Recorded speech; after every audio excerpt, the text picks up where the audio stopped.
Kita tidak sedang merayakan kehidupan di media sosial. Kita sedang mengubur diri yang asli demi menghidupkan gambar yang mati. Tonton video ini sampai selesai karena mungkin selama ini hidup kita hanya pertunjukan sunyi demi validasi orang lain.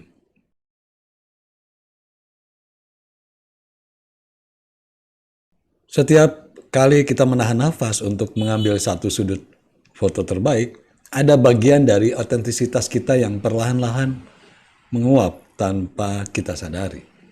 Kita menjadi sangat sibuk mengurasi kebahagiaan di depan layar, memastikan setiap sudut terlihat sempurna dan mengundang decak kagum mata yang asing. Detik ini, mari kita letakkan cermin digital itu dan mulai meraba kembali wajah asli kita yang telah lama terasing di dalam kamar sendiri.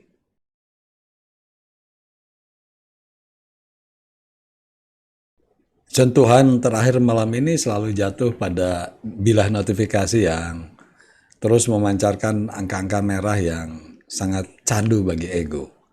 Kita menatap angka menyala itu dengan debar dada yang tidak wajar, mengharapkan ada tambahan pengakuan baru dari belahan dunia lain. Kamar tidur yang seharusnya menjadi tempat paling sakral untuk mengistirahatkan batin, kini telah berubah menjadi ruang tunggu penghakiman massa. Mengapa kedamaian malam kita harus digadaikan hanya demi memastikan bahwa keberadaan kita diakui oleh sepasang mata asing? Makanan yang tersaji hangat di atas meja tidak lagi boleh disentuh sebelum sudut pencahayaannya dirasa pas dalam bidikan kamera gawai.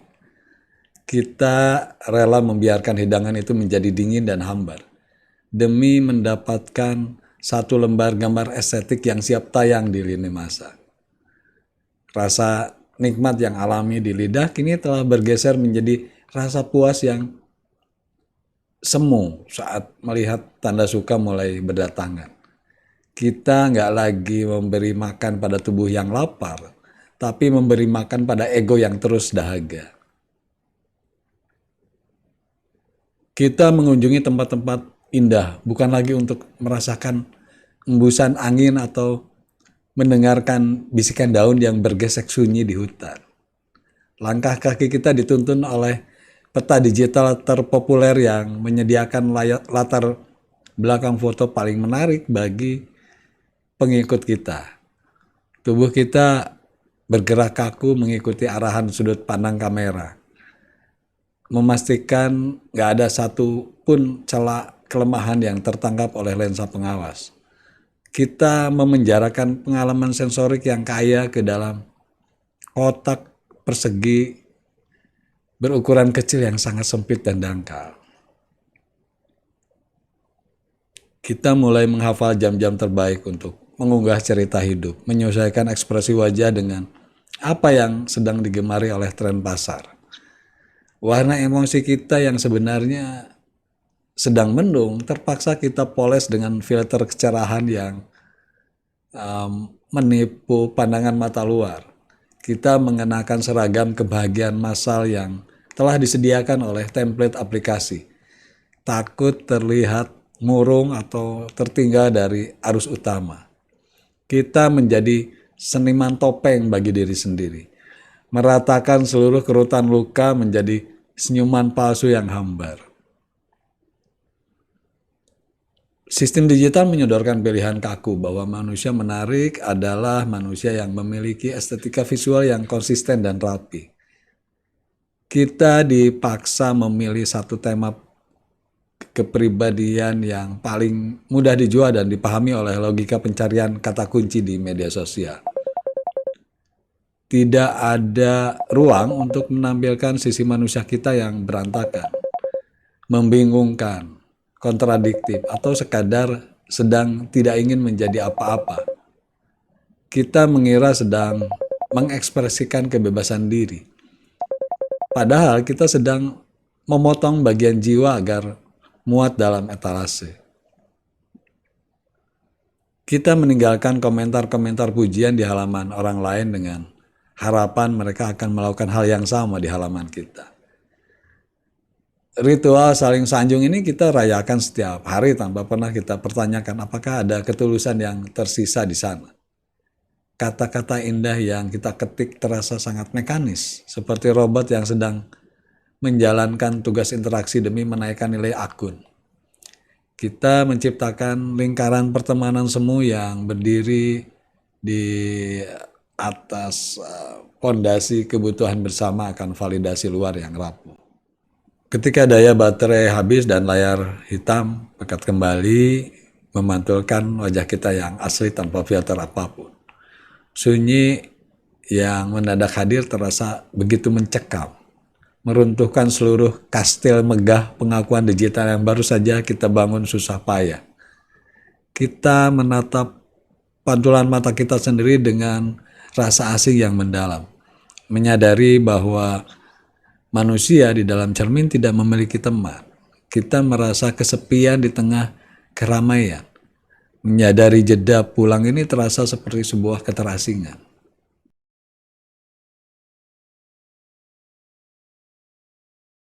Sistem sosial digital memaksa kita membagi hidup menjadi dua ruang yang saling bermusuhan secara tajam. Panggung depan dan belakang. Di panggung depan kita adalah sutradara sekaligus aktor utama yang sibuk mengatur dekorasi kehidupan supaya terlihat sangat mapan dan bahagia. Segala cacat, luka, air mata kecemasan, dan kelelahan finansial kita disembunyikan rapat-rapat di ruang panggung belakang yang gelap gulita. Kita menghabiskan seluruh energi hidup hanya untuk menjaga agar tirai sandiwara digital ini tidak pernah terbuka sedikit pun. Media sosial hari ini tidak lagi berfungsi untuk mendokumentasikan realitas, tapi telah menciptakan sebuah realitas baru yang jauh lebih nyata. Gambar tentang liburan mewah atau hubungan romantis yang sempurna telah berhasil mengambil alih posisi dari pengalaman hidup yang sesungguhnya. Kita mulai mencintai citra dari sesuatu, bukan lagi esensi dari sesuatu itu sendiri di dunia nyata yang penuh kekurangan. Jiwa kita digiring masuk ke dalam pabrik reproduksi simbol, di mana yang asli perlahan-lahan dianggap tidak penting lagi. Algoritma dengan sangat cerdas memberikan pasokan tanda suka dan komentar secara berkala untuk memicu pelepasan hormon kesenangan di otak. Setiap ketukan jempol orang asing adalah katup penyelamat yang dirancang supaya kita tetap setia menghabiskan waktu di dalam aplikasi. Kita diberikan ilusi menjadi tokoh penting yang dicintai, sehingga kita melupakan kenyataan bahwa hidup kita di dunia nyata sedang terbengkalai. Angka suka itu upah murah dari pemilik platform supaya kita bersedia terus memproduksi data gratis.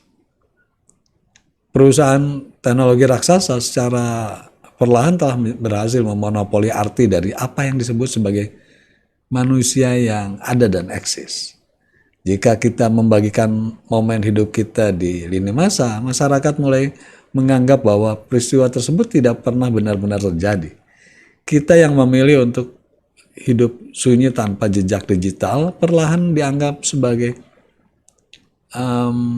manusia aneh yang terasing dan patut dicurigai. Monopoli kebenaran itu membuat kita merasa cemas dan tidak berharga setiap kali memilih menyimpan cerita untuk diri sendiri. Istilah-istilah indah seperti membagikan momen positif, menginspirasi sesama, dan mendokumentasi perjalanan hidup digunakan untuk menjadikan kesadaran kritis kita. Di balik keindahan bahasa tersebut, terdapat tuntutan kapitalisasi yang memaksa kita mengubah seluruh wilayah intim kehidupan menjadi tontonan publik.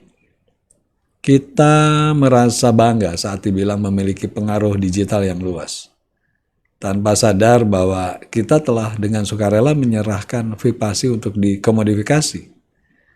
Bahasa kurasi telah sukses mengubah nalar kritis kita menjadi tunduk pada pasar. Kita dilatih oleh struktur digital untuk menaruh rasa hormat yang luar biasa pada angka, jumlah pengikut, dan tanda centang biru. Penghormatan buta ini membuat kita maklum melihat manusia dinilai berdasarkan seberapa luas jangkauan layar gawai yang mereka miliki saat ini. Kita mulai memperlakukan sesama manusia sebagai angka statistik atau batu pijakan untuk menaikkan popularitas akun kita sendiri. Hubungan antar jiwa menjadi sangat transaksional, dingin, kehilangan rasa hormat yang tulus pada martabat manusia yang sejati. Kita terjebak di dalam labirin simulakra, sebuah kondisi di mana kepalsuan yang diproduksi berulang telah berubah menjadi kebenaran tunggal. Kita membandingkan kamar kita yang berantakan dengan gambar rumah estetik di layar, lalu menyimpulkan bahwa hidup kita telah gagal total. Kita lupa bahwa arena digital itu adalah sebuah panggung rekayasa yang sejak awal dirancang tidak untuk mencerminkan kebenaran sosiologis. Menghukum batin sendiri atas ketidakmampuan menyamai sadar gambar mati adalah tragedi terbesar dalam zaman ini.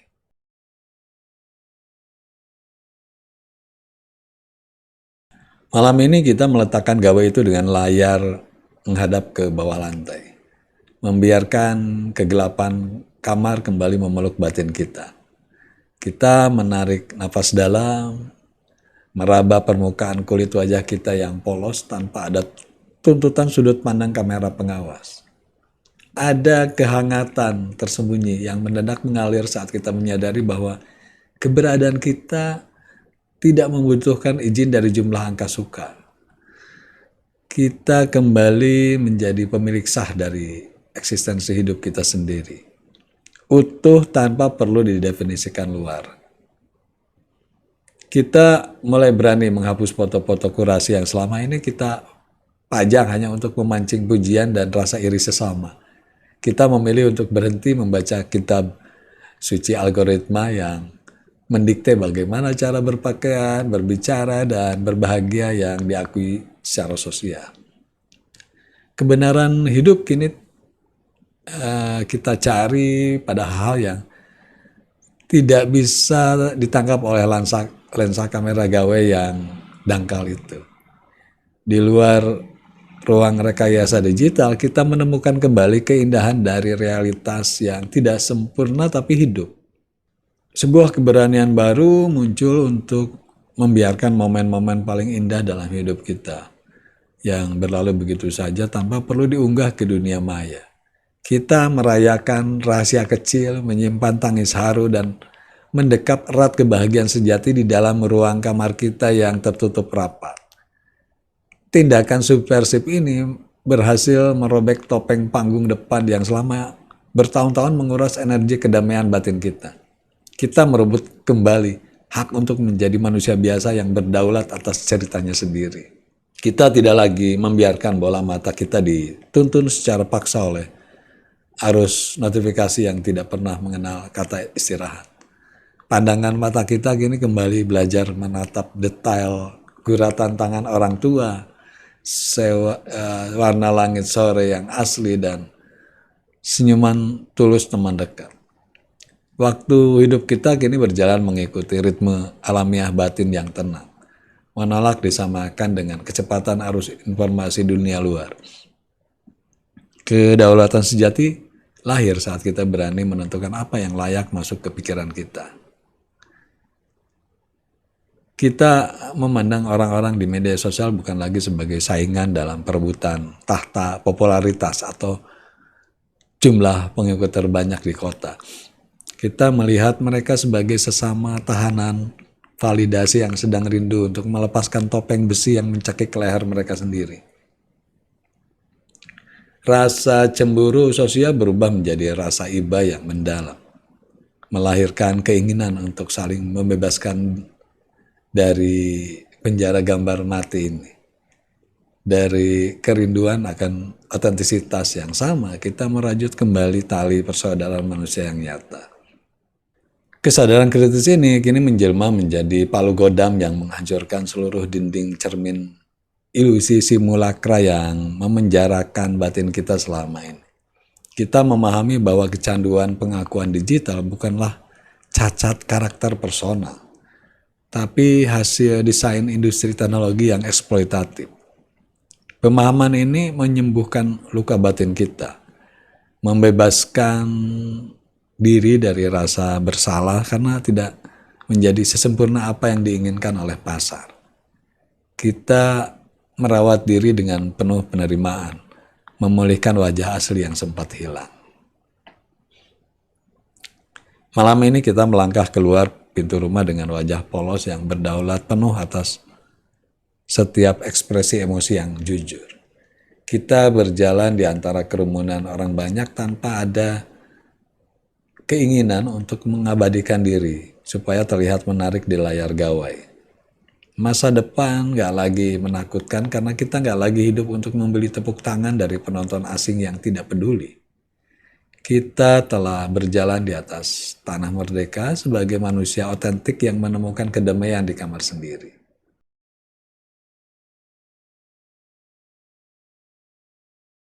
Ketergantungan akut kita pada tanda like dan pengakuan di media sosial sebenarnya adalah jeritan rindu dari jiwa yang telah lama kehilangan pelukan hangat dari dirinya yang asli. Wajah palsu yang kita kurasi demi memuaskan selera algoritma tidak akan pernah bisa membeli kedamaian hati yang sejati di dalam kamar tempat kita merebahkan diri. Menjadi otentik di era digital berarti berani menjadi tidak terlihat oleh mata pasar, berani menjadi sunyi demi merawat nyala kemanusiaan yang jujur. Jika batin kita merasa sedikit lebih teduh setelah merobek topeng ilusi ini, mari kita tandai percakapan ini, menyebarkan kegelisahan yang membebaskan ini kepada jiwa-jiwa yang masih terpasung di panggung sandiwara, atau melanjutkan dialog jujur ini agar kita bisa sama-sama pulang menemukan kembali wajah kita yang telah lama hilang dan terasing. Sampurasun.